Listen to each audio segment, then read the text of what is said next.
Ang kwentong ito ay hango sa totoong buhay. Mula ito sa isa nating kabayan na itago na lang natin sa pangalang Anton. Taong 1982, probinsya ng Capiz. Kilala ang probinsya ng Capiz bilang pugad ng mga aswang. Ngunit maliban dito, alam nyo rin bang kilala ang probinsyang ito bilang tahanan ng malalakas na antingero? Hindi kayo nagkamali ng dinig. Sa lugar na ito isinilang si Juan Dumog, ang kilalang antingero sa bayan ng Dao. Dito rin nakilala ang angkan ng pamilya ni JR na mula naman sa angkan nila Lola Goyang. Sa lugar din na ito nakatira si Alvaro, kilalang albularyo mula naman sa bayan ng Ibisan sa probinsya na din ng Capiz. At ang kwentong inyong matutunghayan ay tungkol naman sa isa pang kilalang angkan sa bayan naman ng Maayon. Si Anton ay nagmula sa malakas na lahi ng mga Serrano. Tatlo silang magkakapatid na puro lalaki. Si Anton ang panganay sa mga ito. Lahat ay may kanya-kanyang katangian. Si Anton bilang panganay, kilala sa kanyang pagiging istrikto pagdating sa lahat ng bagay. Si Dagoy, mahinaw nito, ngunit palaging may laman ng sinasabi. Samantalang si Pidyo naman ang nakakabata, malumanay magsalita, swabe ang mga galawan. Ang kanilang ama na si Mang Bogrong, kilalang manggagamot at antingero sa kanilang baryo. Mataas ang respeto ng mga tao sa angkan nila Anton. Sila ang takbuhan ng halos lahat ng mga taga roon, maliban na lang sa pamilya ng isang matanda na ang pangalan ay Mang Jose. Magkatabi lang ang lupang pagmamay-ari ng mga ito. Nahati sa maliit na sapa ang ari-arian ng dalawang panig. Sina Anton ay nagmamay-ari ng malawak na nyogan na may kabuang sukat na 8 hektarya. Kawayang tinik at nyog ang nakatanim sa lupaing ito. Kaya ang kadalasang pinagkukunan ng hanap buhay ng pamilya, paggawa ng mga produkto mula sa kawayan at kopra. Ang tatlong magkakapatid ang siyang namamahala sa koprahan at ang kanilang ama at ina ang siyang gumagawa ng amakan, basket at kung ano pang produkto na nagmula sa kawayan. Kaunting pagpapaliwanag sa lupang pagmamay-ari nila Anton dahil dito iikot ang ating kwento. Makikita sa gilid ng Borola ang parehong lupain ni Mang Jose at Mang Bogrong.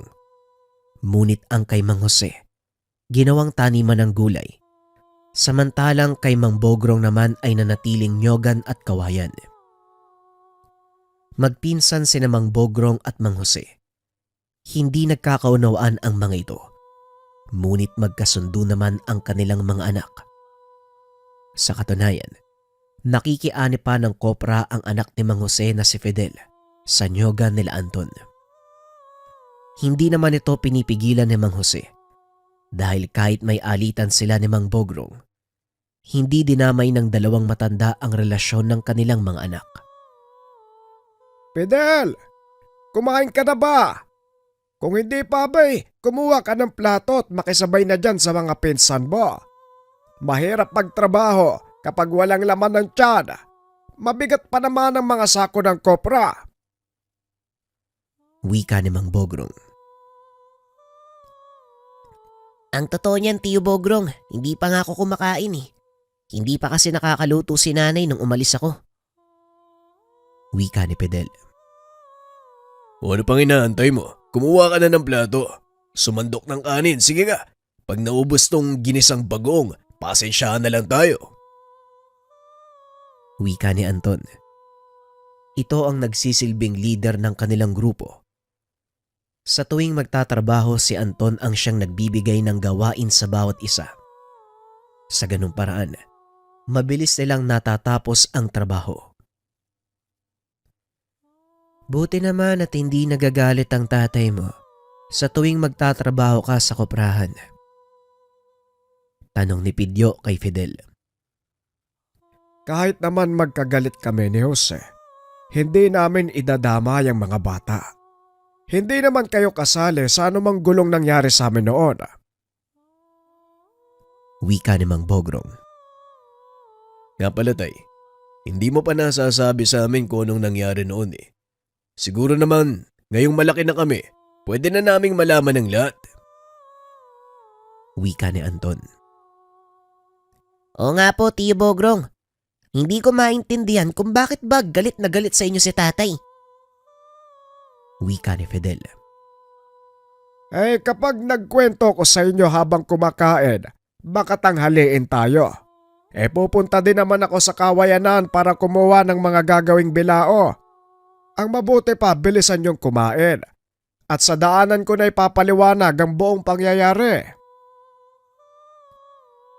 Habang naglalakad papunta sa koprahan, pinaliwanag ni Mang Bogrong ang pinagmulan ng alitan nila ni Mang Jose. Aatras tayo ng ilang taon. Dati ng mais at tubo ang tanim sa lupang pagmamay-ari ni Mang Jose. Dahil nahati ito ng maliit na sapa, madalas magpaligo ng kalabaw noon si Mang Bogrong. Isang araw, nakaligtaang itali ni Mang Bogrong ang pinaliliguang kalabaw. Tumawid ito sa kabilang lote. Kinain ng mga puno ng mais hanggang sa umabot na ito sa kalagitnaan ng taniman. Nakita ito ni Mang Jose, kaya walang pagdadalawang isip niyang tinaga ang ulo ng kalabaw. Maswerteng naputo lang ang sungay nito. Nang makaramdam ng sakit ang kawawang hayop, kumaripas ito ng takbo papunta sa lupain ni Mang Bogrong. Dito napag-alaman ni Mang Jose, pagmamay-ari ng kanyang pinsan ang kalabaw. Dinampot nito ang tali. Dali-daling hinila papunta sa kanilang tahanan. Pagkarating, nakita nito si Mang Bogrong. Kagad siyang nagtanong sa binatang Bogrong. Jose, ano nangyari? Bakit naputol yung sungay ng kalabaw ko? Tanong ni Mang Bogrong. Nakita ko yung kalabaw mo. Kinakain yung mga pananim ko. Halos kalahati na ng aking bagong tanim ng mais ang nasa lanta nito. Sa galit ko ayan tinaga ko sa ulo. Pasalamat ka na lang dahil sungay lang yung naputol. Sa susunod kasi, itali mo ng maayos yung kalabaw mo. Wika ng binatang si Mang Jose. Ganun ba Jose? Pasensya ka na ha. Nakaligtaan ko sigurong itali kanina. Hayaan mo, babayaran ko na lang yung kabuuan ng pinsala. Wika ni Bogrong. Bagaman nangihinayang sa sungay ng alagang kalabaw, minabuti nitong unawain ang galit ni Jose. Alam niya na siya ang may kasalanan kung bakit tinagpas ng pinsan ang sungay ng alaga. Sa susunod na makita ko yung kalabaw mo o kahit ikaw sa lupa ko, tandaan mo Bogrong, kakalimutan kong pinsang kita. Wika ni Jose. Teka sandali lang, hindi naman siguro tama yung sinasabi mo. Oo, may karapatan kang magalit. Kasi nakagawa ko ng pinsala sa pananim mo eh. Pero kung sasabihin mo sa akin nakakalimutan mo ang pagiging magpinsa natin, mukhang hindi naman sapat na dahilan ng pagkain ng mga bagong tanim mong mais. Kahit nga yung pagputol ng sungay ng kalabaw ko, hindi na makatarungan eh. Ano? Hindi makatarungan. Anong gusto mong gawin ko? Hayaan na lang na lumampas sa mga nangyari. Malaking halaga ang maaaring mawala sa akin ha? Ang sinasabi ko lang pinsan, kaya naman mapalitan ng panibagong binhi ang nawala mong pananim. Pero yung sungay ng kalabaw ko, aba hindi natutubo uli. Tugon ni Bogrong. Matapos ang usapang iyon, walang tigil na sagutan ang namagitan sa dalawa. Hanggang sa tuluyan ng lumalim ang hidwaan. Balik tayo sa kasalukuyan. Seryoso po kayo, tay? Yun lang yung dahilan? Ganong kaliit? Tanong ni Anton. Oo, Anton. Pero wala na tayong magagawa. Ilang beses ko nang sinubukan na makipagkasundo kay Jose. Kaso, siya ang kusang lumalayo. Tugon ni Mang Bogrong. Yan din po ang sabi ni nanay sa akin eh. Ilang beses na nga daw sinubukan ni Tio Bogrong na makipag-ayos kay tatay, pero siya daw yung may ayaw. Kung ano man ang dahilan ng iyong ama, wala na akong magagawa doon, Fidel. Ang mahalaga kayong mga kabataan nagkakasundo. Unawain nyo na lang ang sitwasyon at kung hindi man kami makapag-ayos ng iyong ama, Fidel, kayong mga anak namin ang magpapatuloy ng magandang samahan. Tugon ni Mang Bogrong. Ilang sandali pa ay nakarating na sila sa lupain. Nagsimula ng maggapas ng kawayan ang matanda. Samantalang sina Anton naman, naglilinis ng kubo kung saan sila maglulukat ng mga nyog na inani nung nakaraang araw. Masayang nagtatrabaho ang mga ito nang biglang marinig na may kung anong tumatawag ng pangalan ni Mang Bogrong. Mukhang may naghahanap kay tatay mo ah. Sandali, sasalubungin ko. Wika ni Fidel. Ilang sandali lang ay bumalik na ito, kasama ang isang lalaki na ang pangalan ay Kanor. Nandito ba si Mang Bogrong? Kailangan ko na tulong, yung anak ko di na makatayo eh. Naghihina yung katawan dahil sa pagsusuka. Biglaan kasi yung nangyari. Nasaan ba siya? Dagoy, ituloy mo nga yung ginagawa ko. Ako na ang tatawag kay tatay. Dali-daling umalis si Anton upang hanapin si Mang Bogrong. Natagpuan niya itong nagbibiyak ng mga kawayang gagawing amakan at bilao. Nako, ang aga-aga. Iniwan mo yung trabaho mo. Ano bang problema? Tay, may nagpunta po dito. Kailangan yata ng tulong nyo. Ganun ba? Nasaan ang tao? Naroon po sa kubo. Inaantay po kayo. Dahan-dahang tumayo ang matanda. Kumuha ng ilang perasong ugat ng nyug at murang dahon ng kawayan. Halika na puntahan na natin. Pakibuhat na lang niyang mga liyas na kawayan. Wika ni Mang Bogrong. Pagdating sa kubo, kagad tumayo ang lalaki. Mabuti naman at naabutan ko kayo dito. Kahapon ko pa sanang balak pumunta sa inyo kaso hindi ako makalis na bahay, walang kasama ang anak ko eh. Pero kaninang madaling araw, parang lalong lumalala yung kalagayan niya eh. Kung ano-ano na yung ginagawa, sobrang masakit daw. Awang-awa na ako sa anak ko. Sinunod ba ng asawa mo ang mga bilin ko sa kanya? Opo, inilaga niya yung binigay niyong halamang gamot at pinainom sa anak namin. Bumuti naman ang pakiramdam ng bata kaso kaninang madaling araw, parang lumala yung lagay niya eh. Sinumpong na naman ho. Ano po bang gagawin? Kung sinunod niyo mga sinabi ko, walang dahilan para lumala yung kalagayan ng bata. Parang iba na yan ah. Halika, puntahan natin. Sandali lang, tay. Seryoso ba ang ilagay ng bata? Kakailanganin mo ba ng tulong? Tanong ni Anton. Ay tama kang, mabuti pa. Sumama ka na sa akin, Anton. Mukhang ang kakailanganin ko ng tulong mo. Pidyo, kayo na muna magpatuloy ng gawain ni Anton. Wika ni Mang Bogrong. Dali-daling bumaba ang mga ito papunta sa baryo. Pinuntahan ang tahanan ng lalaki.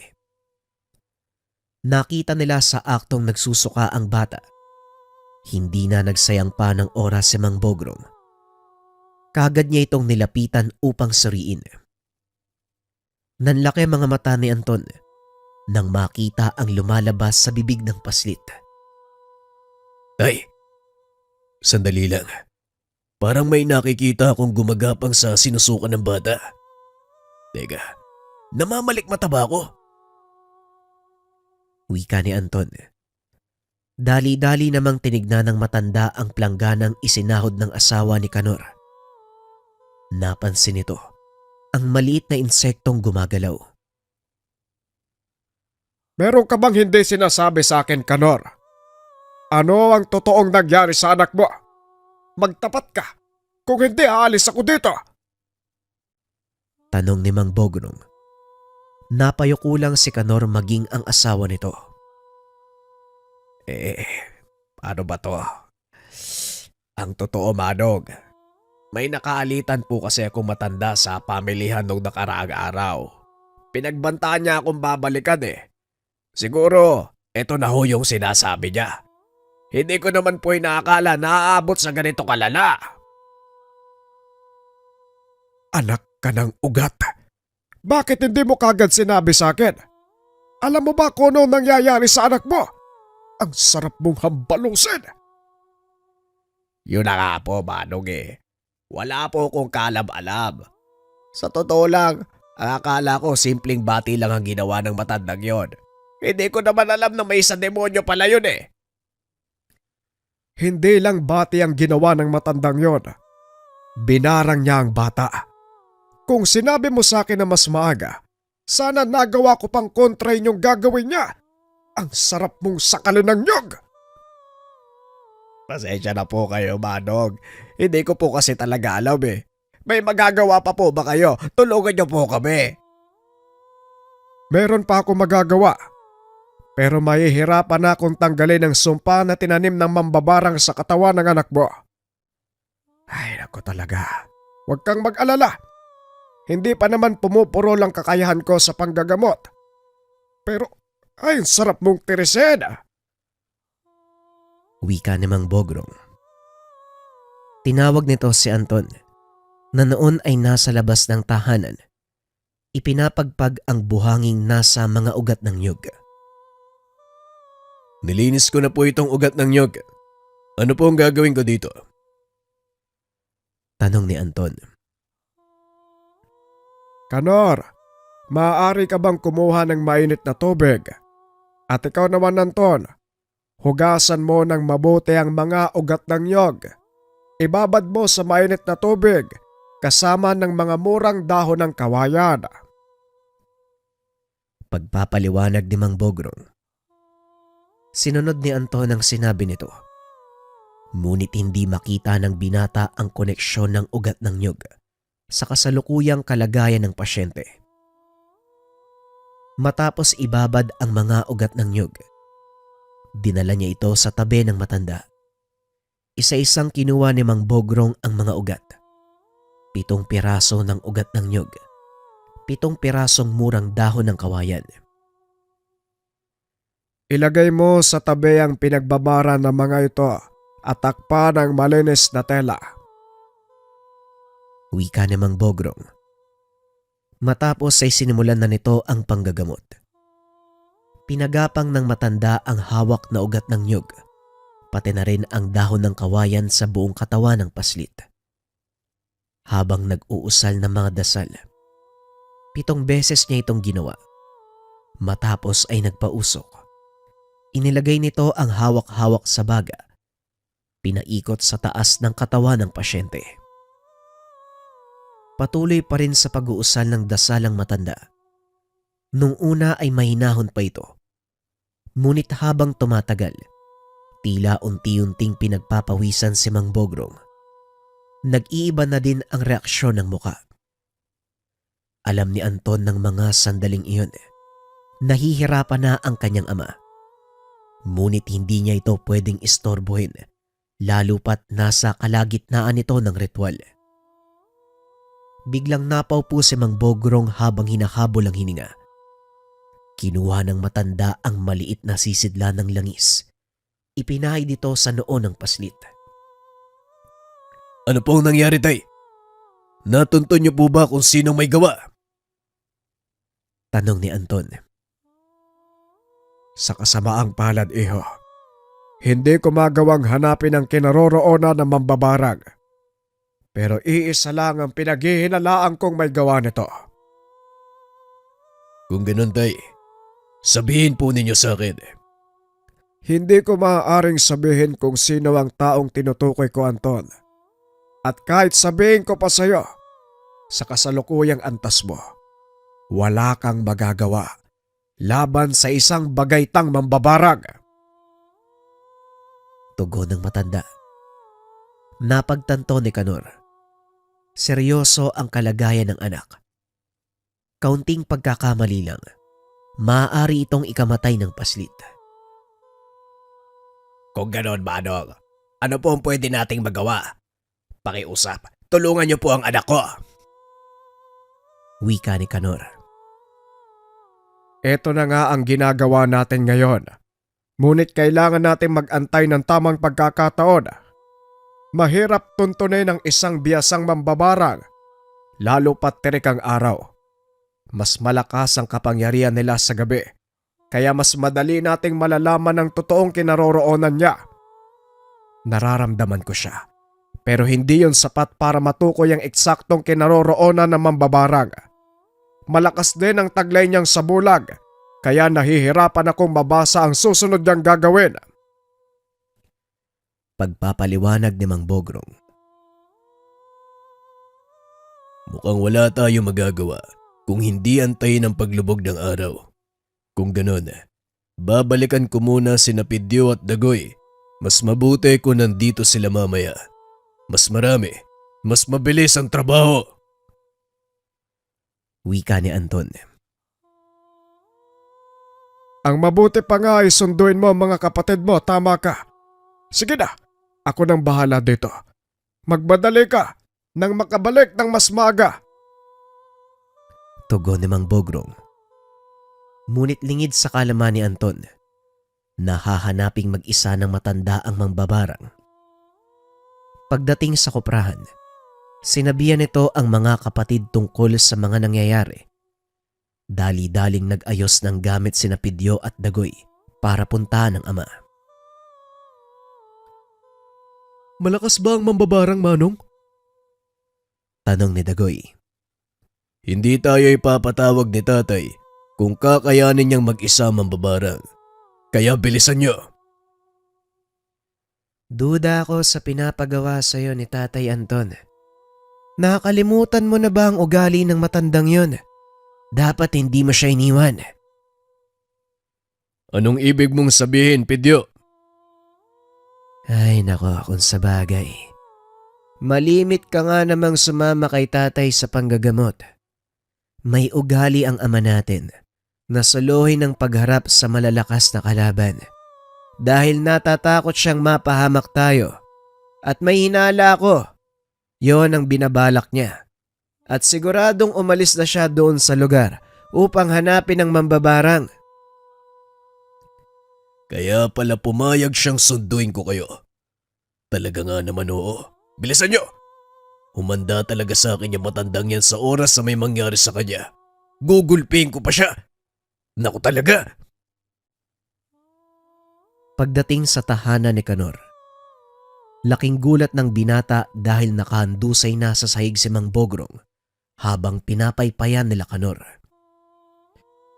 Yan na nga ba ang sinasabi ko eh. Si tatay talaga kahit kailan. Dagoy, ikaw na magpatuloy ng ginagawa niya. Kami na ni Anton ang bahala sa matandang pasaway na to. Wika ni Pidyo. Ngunit inawat sila ni Mang Bogrong. Huwag kang makikialam, Dagoy. Hindi nyo kakayanin ang lakas ng mambabarang na yan kahit pagsama-samahin pa ang kakayahan yung tatlo. Wala pa rin kayong panama sa isang bagaytan. Alam mo naman palang kahit tatlo na kami, wala pa ring laban. Bakit mo sinusolo? Nag-iisip ka ba, tay? Anak ng... Hindi ko akalaing sasagupain ng mambabarang ang mga dasal ko. Wala naman ako ibang intensyon kung hindi malaman kung nasaan siya. Ni hindi nga ako nagbato ng tigalpo. Naku naman tatay oh. Hindi ka ba nag-iisip? Pasensya na ha. Pero hindi mo dapat naririnig sa akin ang mga salitang to. Sino bang magnanakaw ang gustong malaman ng pinagtataguan nila? Natural, gagamit sila ng depensa. Napailing na lang si Mang Bogrong dahil alam niya na mali ang stratehiya. Ngayon, hayaan mo po kaming tapusin ang sinimulan mo. Kung kailan kayo tumanda, tay, saka naman kayo naging pasaway. Wika ni Pidyo. Ipinagpatuloy nila ang ginagawa ng ama. Ngunit nabigo din itong matukoy ang kinaroroonan ng mambabarang. Mukhang malakas talaga yung kalaban ah. Anton, ano sa tingin mo magagawa natin? Ang tanging magagawa natin ngayon, protektahan ang katawan ng batang to. Malamang sa mga oras na to, siguradong naghahanda na ang mambabarang dahil nilalabanan natin siya. Dagoy, ikaw ang may kaalaman sa sabulag at depensa. Kaya gawin mo ang dapat mong gawin. Wika ni Anton. Dali-daling nag-usal ng mga dasal si Dagoy upang bigyan ng proteksyon ng bata. Ay nako, mukhang magiging pabigat pa ako sa inyo ah. Pasensya na mga anak ha. Imbes na makatulong parang ako pa ang maglalagay sa inyo sa peligro. Wika ni Mang Bogrong. Maya-maya ay dumating si Fidel kasama si Mang Jose. Anong ginagawa ng matandang yan sa sahig? Hindi ba ikaw ang manggagamot? Bakit parang ikaw ang ginagamot ngayon? At sa bahay pa talaga ng pasyente mo. Nakakaya ka, Bogrong. Tumayo ka dyan. Wika ni Mang Jose. Pwede ba, Jose? Hindi ito ang oras at lugar para sa ganyang bagay. Nasa peligro ang pasyente ko. Malakas ang mambabarang eh. Teka, bakit ka nandito? Dahil yan sa katandaan mo. Nakalimutan mo yata. Hindi lang ikaw ang may kaalaman sa panggagamot. Kayong tatlo, sumunod kayo sa akin. Fidel, huwag mong iiwanan ng matandang yan. Bantayan mo. Naku, Bogrong, nakakaya ka. Wika ni Mang Jose. Dali-daling lumabas sina Anton at doon ay kinausap sila ng matanda. Hindi ko alam kung anong pumasok sa utak ng tatay niyo. Balak ba niyang magpakamatay? Kung hindi pa sa akin sinabi ni Fidel ang nangyari, abay baka pinaglalamayan na yan ngayon. Wika ni Mang Jose. Alam ko po at salamat po dumating kayo, Tio Jose. Sa tingin nyo, gaano kalakas ang kalaban? Mataas ang antas ng iyong ama bilang manggagamot, Anton. Nagawa siyang talunin ng isang mambabarang, kaya hindi biro ang lakas sa taglay ng kalaban natin ngayon. Sabihin niyo sa akin, anong ginawang hakbang ng matanda? Sinubukan niyang tuntunin ang kinaroroonan ng mambabarang Tio. Pero nabigo siyang matukoy ang eksaktong lokasyon.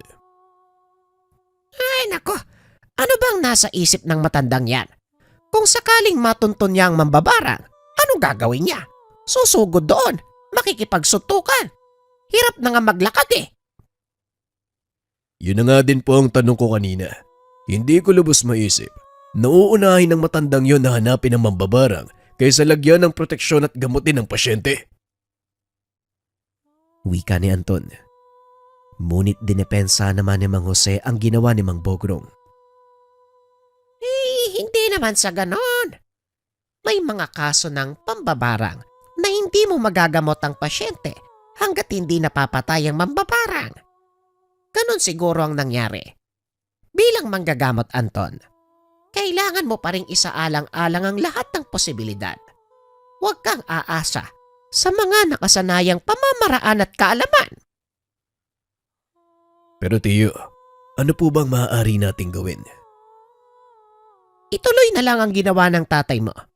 Manatili kayong nakaantabay dahil pagsapit ng dilim, may tutugisin tayo. Matapos makipag-usap ni Mang Jose sa tatlong binata, muli itong pumasok sa loob ng tahanan. Nagpa siya sina Anton na dalhin pauwi ang ama. Kumuha na din ng mga kagamitan. Makinig na lang kayo sa sasabihin ni Jose. Mas alam niya ang gagawin sa ganitong sitwasyon. Pasensya na kayo mga anak ha.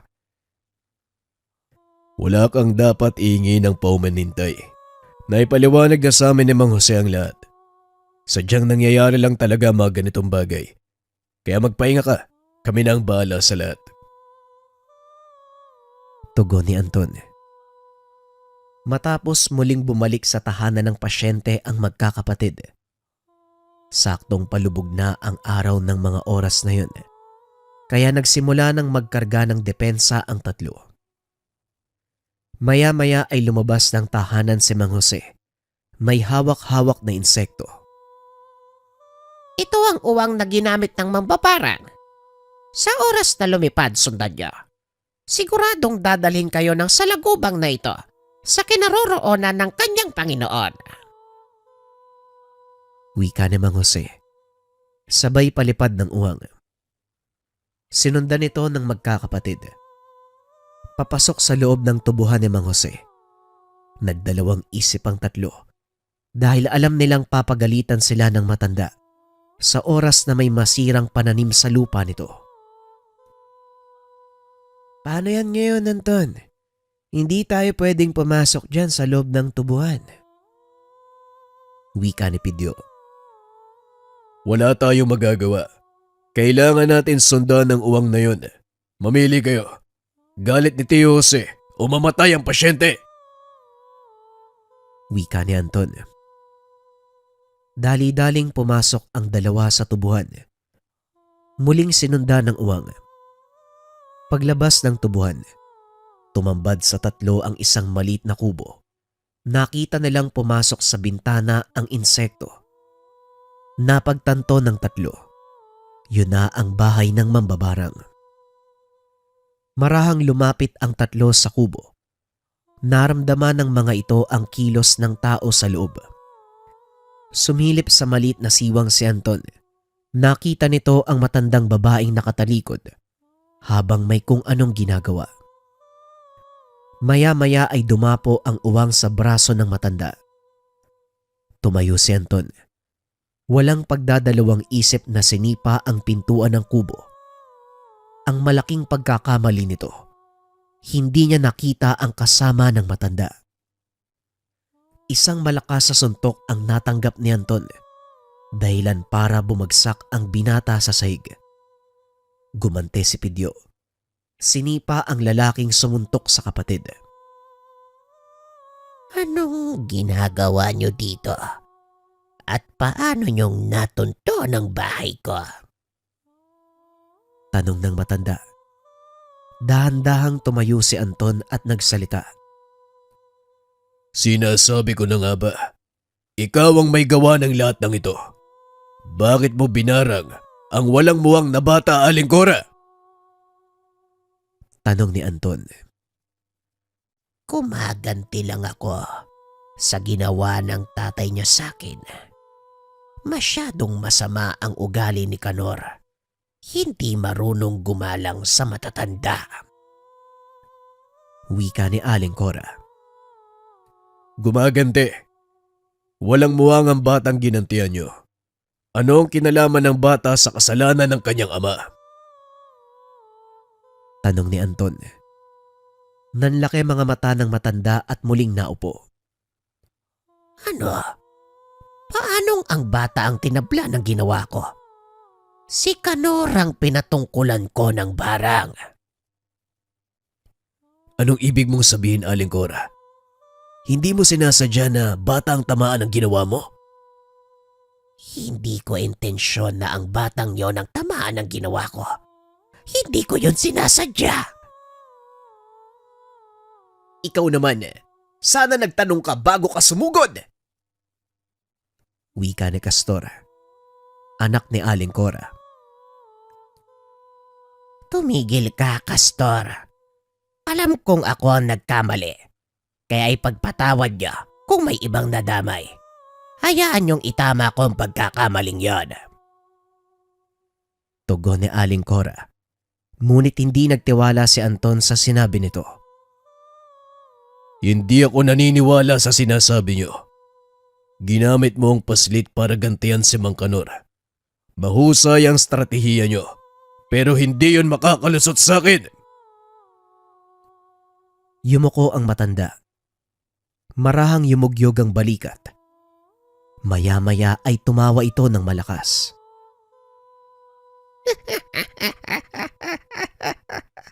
At ano naman ang magagawa ng isang kagaya mo? Kung ang tatay mo nga, nagawa kong pabagsakin, ikaw pa kaya? Masyado mong minamaliit ang kakayahan ko. Sa tingin mo, bakit ka namin susugurin kung wala kaming sapat na kaalaman tungkol sa mga kagaya mo. Tignan natin ang sinasabi mong kakayahan. Wika ni Aling Cora. Bigla nitong tinulak si Anton palabas. Samantalang si Castor naman, kinuyog ni Dagoy at Pidyo. Dali-daling tumakbo palayo si Aling Cora, naglaho sa kadiliman ng gubat. Nasundan naman ito ni Anton. Nahirapan ng binatang hanapin kung saan ito nagpunta. Patuloy na naglakad si Anton hanggang sa isang nilalang ang sumugod sa kanya. Dinamba siya mula sa likuran, dahilan para magtamo ng sugat ang binata. Dahan-dahan itong tumayo at bumunot ng sandata. Walang yakang mambabarang ka.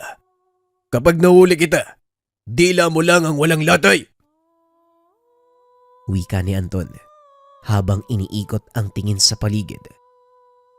Naglakad ng marahan hanggang sa marating nito ang hangganan ng kanilang lupain. Naalala nito ang mga proteksyong inilagay sa paligid ng kawayan dahil alam nitong maaaring pamugaran ng masamang elemento ang malagubat nilang lupain.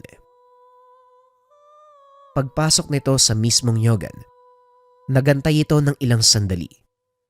Alam ni Anton, nasusundan siya ng kung anong nilalang na sumalakay sa kanya.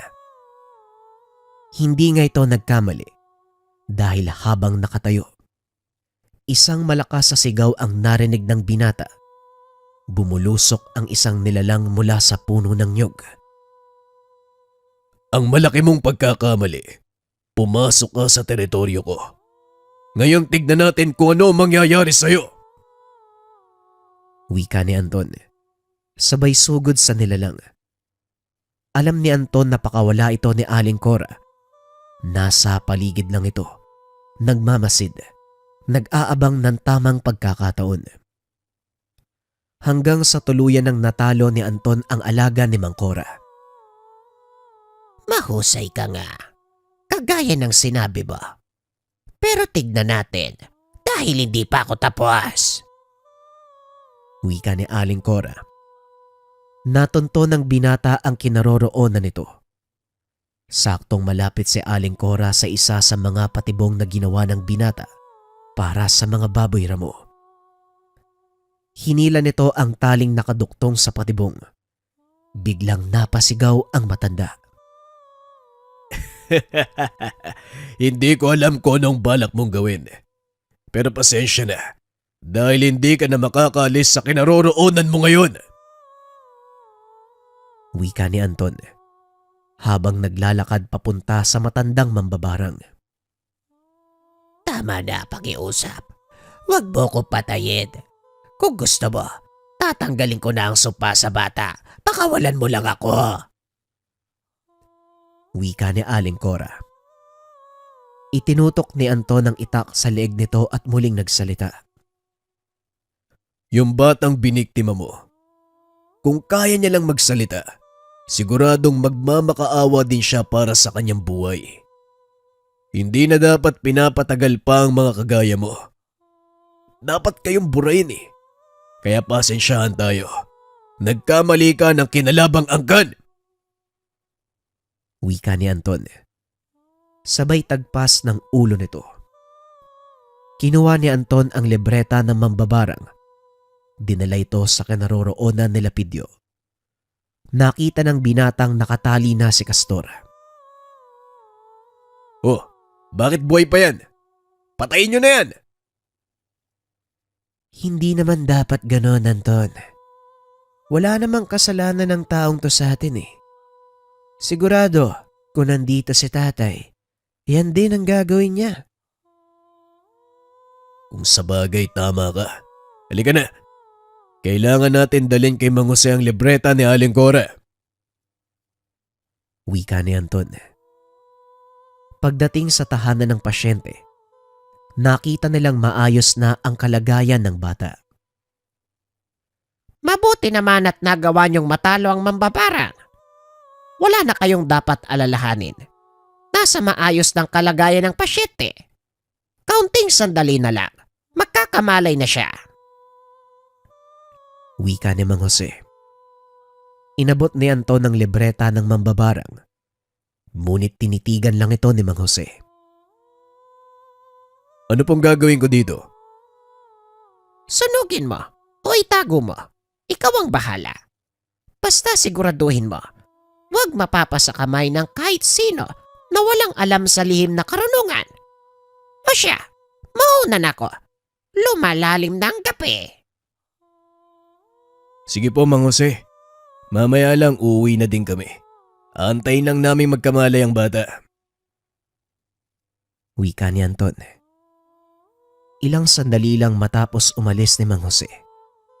Nagising na ang pasyente. Labis ang pasasalamat ni Mang Kanor dahil nagawang iligtas nila Anton ang kanyang anak. Maraming salamat, Anton, ha. Dumating kayo. Kung hindi dahil sa tulong niyong magkakapatid, malamang wala ng anak ko. Sana lang magsilbi ding aral sa inyo nangyaring ito. Dahil hindi maganda ang ginawa nyo. Sa totoo lang, ikaw ang dahilan kung bakit napahamak ang anak mo. Alam ko, pinagsisisihan ko nagawa ko. Pasensya na kayo, ha. At muli maraming salamat. Matapos ang pag-uusap, umuwi na ang magkakapatid.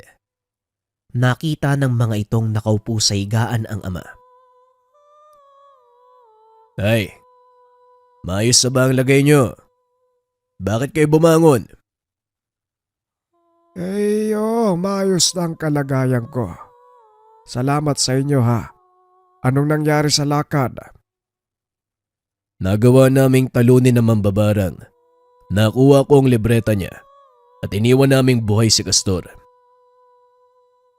Sa palagay ko, malaking pagkakamali ang ginawa niyong pagbuhay sa anak ng mambabarang na yon.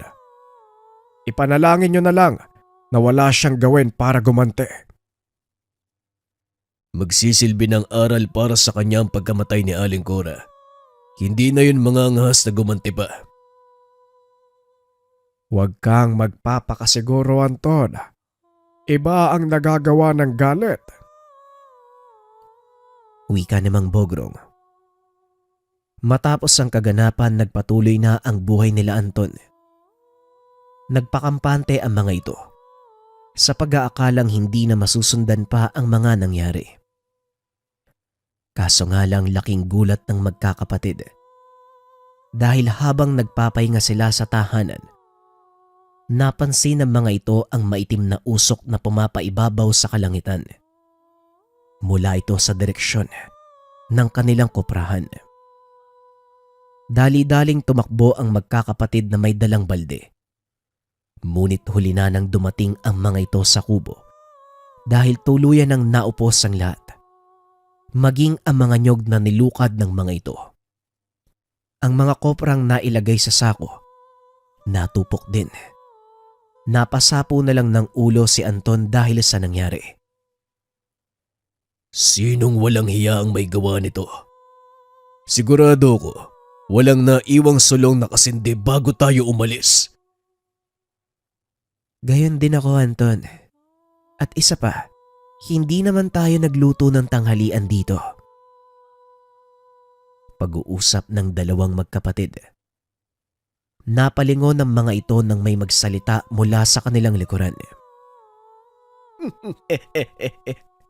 Kulang pa yan bilang kabayaran sa ginawa nyo. Pasensya na, dahil kukunin ko din ang isang to.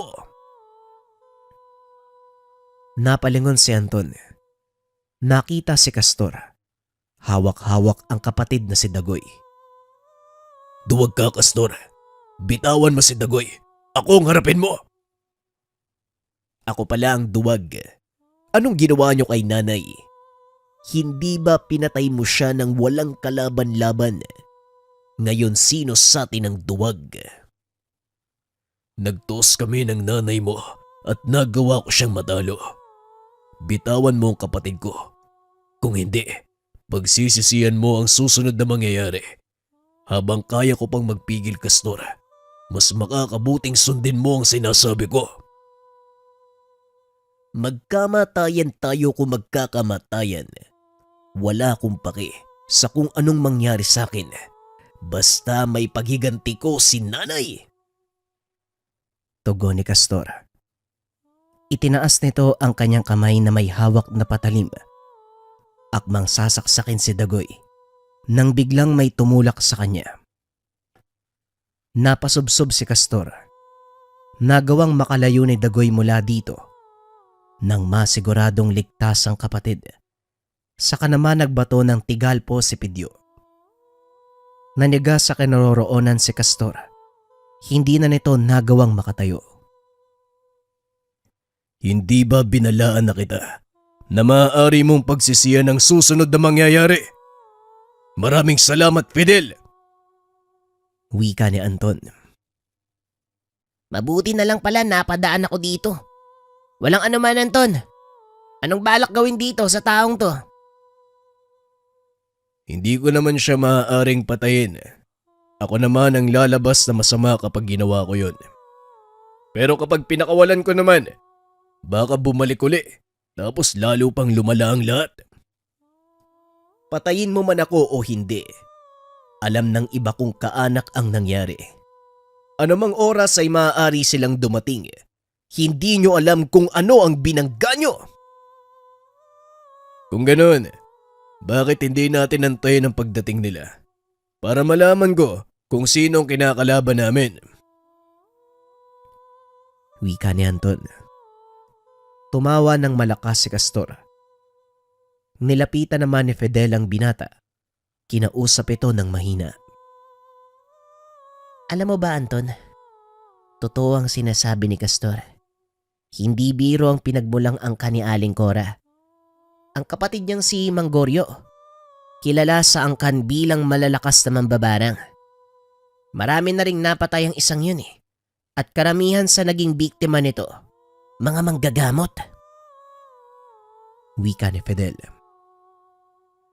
Kahit malakas o mahina pa ang paparating na kalaban, wala na tayong magagawa eh. Kailangan na nating harapin. Kaya maganda kayo. Sabihan niyo si tatay. Tugon ni Anton. Kagad nang umalis si Fidel upang balaan ang dalawang matanda. Samantalang ang tatlong magkakapatid naman ay nanatili sa lugar kasama si Castor. Talagang inaantay niyo pa ang pagdating ng mga kaanak ko. Huwag kayong mag-alala dahil darating ang taong inaasahan niyo. Wika ni Castor. Ilang minutong nakalipas, biglang bumigat ang pakiramdam ni Anton. Maging si Pidyo, na pinakamalakas sa kanila sa larangan ng depensa, napaluhod dahil sa lakas ng paparating na presensya. Mukhang nandito na siya. Kaya magsimula na kayong magdasal. Wika ni Castor. Maya-maya ay nakita nila ang figura ng isang matandang lalaki. May hawak itong tungkod. Habang papalapit, lalong bumibigat ang pakiramdam ni Anton. Kayong mga kabataan ngayon, masyadong mapusok. Pasok ng pasok sa isang gusot na hindi nyo alam ang kakalabasan. At ikaw naman, Castor, anong naging silbi mo? Hindi mo man lang nagawang ipagtanggol ang iyong ina. Wika ng matanda. Sinubukan ni Anton na magtaas ng depensa. Kaso nga lang hindi ito umubra. Anong klase kang nilalang? Tanong ni Anton habang pilit na inaangat ang ulo. Huwag ka nang manlaban dahil mag-aaksaya ka lang ng lakas. Wika nito. Sabay kumpas ng tungkod. Tuluyang napadapa si Anton sa lupa. Akmang susugod si Pidyo. Ngunit nang tignan nito ng matanda, bigla siyang napaluhod. Huwag kayong makikialam. Hindi siya pangkaraniwang tao. Wika ni Anton. Sumugod si Dagoy mula sa likod ng matanda. Ngunit tumalsik ito palayo. Yan ang napapala ng mga taong hindi marunong makinig. Naglakad ang matanda papalapit kay Castor. Inapakan nito si Anton sa ulo, dahilan para mapasigaw ito ng malakas. Anton! Anton! Walang iya kang matanda ka! Wika ni Pidyo. Muli itong tumayo at sinugod ang matanda. Sa kasamaang palad, hindi nito kinaya ang presensya ni Mang Goryo. Ano bang nangyayari sa inyong mga kabataan? Bakit hindi nyo kayang tanggapin na mahihina kayo? Wika ni Mang Goryo. Sabay tadyak kay Anton. Naglakad naman ito papunta kay Pidyo. Akmang hahatawin na ito sa ulo nang bigla namang may kung sinong sumuntok. Napatras ito ng bagya. Nagulat nang makita si Mang Jose. Walang yaka. Ang lakas ng loob mong sakta ng mga pamangking ko. Wika ni Mang Jose. Hahakbang na sana si Mang Goryo. Muli na namang may sumuntok sa kanya. Ano? Mukhang napasarap ka sa paggugulpe sa mga anak ko ah! Wika ni Mang Bogrong. Hindi malaman ni Mang Goryo kung saan nanggaling ang dalawang matanda. Kahit papano pala, may mapapala naman ako sa pagpunta. May malakas na manggagamot sa baryong to. Wika ni Mang Goryo. Inilapag nito ang kanyang tungkod at biglang nagluhod. Dali-daling tumayo si Anton. Pinuntahan ng dalawang kapatid. Tumayo kayo. Magsipaganda. Hindi natin alam kung sino ang una niyang atakin. Wika ni Anton. Simulan nyo ng pagganahin ng to ng mga proteksyon nyo dito sa loob ng Nyogan! Wika ni Mang Bogrong. Dali-daling nag-usal ng mga dasal si Dagoy para pagganahin ang mga nakatagong proteksyon sa mga puno ng nyug. Tuso ka talaga kahit kailan, Pokrong. Sino mag-aakala? Naglagay ka pala ng mga talandro sa puno ng nyog. Ginawa ko ito para kung sakaling may gawin kang hindi maganda sa lote ko, kagad kang magagantihan. Pag-uusap ng dalawang matanda. Ang tinutukoy ni Mang Bogrong, mga talandro ng kidlat, inilalagay sa mga puno ng nyug upang maiwasang pamahayan nito ng masamang elemento. Ang ganitong uri ng gawain ay nagmula sa kauna-unahang babaylan. Maya-maya ay biglang napasigaw si Mang Goryo. Tignan mo nga naman. Sinong mag-aakala? Nakatago ka pala sa puno ng nyog. Pasensya ka na ha, pero mukhang hindi ka na makakalis sa lugar na ito, mambabarag. Laking gulat ni Mang Goryo dahil nakatayo sa paligid nito sina Anton. Naghawak kamay ang mga ito. Sabay-sabay na nag-usal ng orasyon. Kumislap ang kuryente mula sa mga talandrong nakadikit sa puno ng nyug. Unti-unti itong gumapang papunta kay Mang Goryo. Tuluyang nabalot ng kuryente. Kahit anong pagpiglas ang gawin ng matanda, hindi na ito makawala. Ilang sandali pa ang nakalipas ay tuluyan na itong napaluhod. Yan ang napapala ng mga taong pumapasok sa aming teritoryo.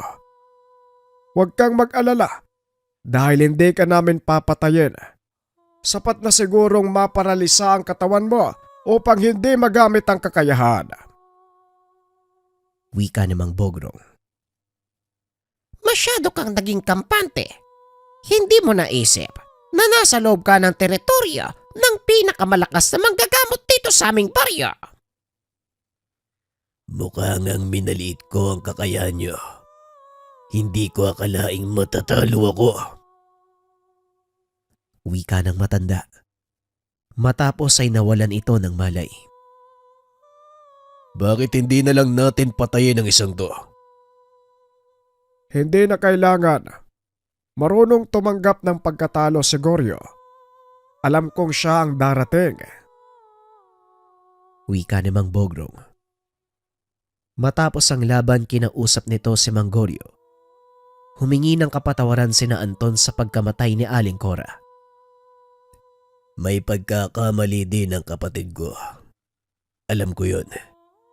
Pero sinubukan ko kung totoong malakas sa mga manggagamot na nandito sa baryo. Hindi naman ako nabigo. Patawad sa ginawa ng aking walang kwentang pamangkin. Wika ni Mang Goryo. Hindi laruan ang buhay ng tao. Yan sana ang tandaan mo, Goryo. Ang kaganapang iyon ang naging dahilan ng tuluyang pagkakasundo. Nagkasundo si Mang Jose, pati na rin si Mang Bogrong. Tinanggal ng mga ito ang bakod na naghahati sa kanilang lupain at kapwa nagtulungang palaguin ang kanilang mga produkto. Ipinagpatuloy ni Anton ang gawain ng ama dahil ito ang naging tagapagmana ni Mang Bogrong. Pinag-aralan din ito ang pamamaraan ng mga mambabarang bilang paghahanda. Saka pa lamang nalaman ng binata ang sekreto ng panggagamot ng ama. Ito ay bertud na nagmumula sa 7 peraso ng ugat ng nyog. Walang kaalam-alam si Anton na ito ang pinagmumulan ng kakayahan ng ama. Simula nang matutunan niya ang lahat ng aral, pinagyabong niya ito, ginamit upang makatulong sa kapwa. Dito na tuluyang nalaman ni Anton kung bakit napakalaga ng mga puno ng nyog para sa kanyang ama. Dahil bawat puno ng nyog na nakatayo sa kanilang lupain, nagtataglay ng bertud. Ito din ang nagbibigay sa kanila ng ikabubuhay, kaya pinangalagaan ito ng magkakapatid. Hanggang sa kasalukuyan, nakatayo pa rin ang koprahan. Ngunit ang nangangalaga nito ay ang mga anak na ni Anton. Kasama ng pagpapasa nito ng katungkulan sa mga bata, ang sekretong nagmula pa kay Mang Bogrong na ang bawat puno ng nyog doon sa lugar ay dapat alagaan. Iba ang pamamaraan nila sa pag-alaga ng mga ito. Nagdaraos ng ritual sa buong lugar upang mas mapalakas at mapanatili ang bisa ng mga ugat ng nyog. Hindi na lang sa aspeto ng panggagamot. Nagamit ang mga ito maging sa paggawa ng ibang produkto, pagkain, medisina, at mga bagay na pwedeng dalhin at suotin. Ito ang pangunahing sangkap ng pamilya upang magkabisa ang mga gamit at makatulong sa kapwa. Simpleng ugat ng nyog kung titignan, pero kung yung susuriin at pag-aaralan, ito ay nagsisilbing gamot para sa mga tao.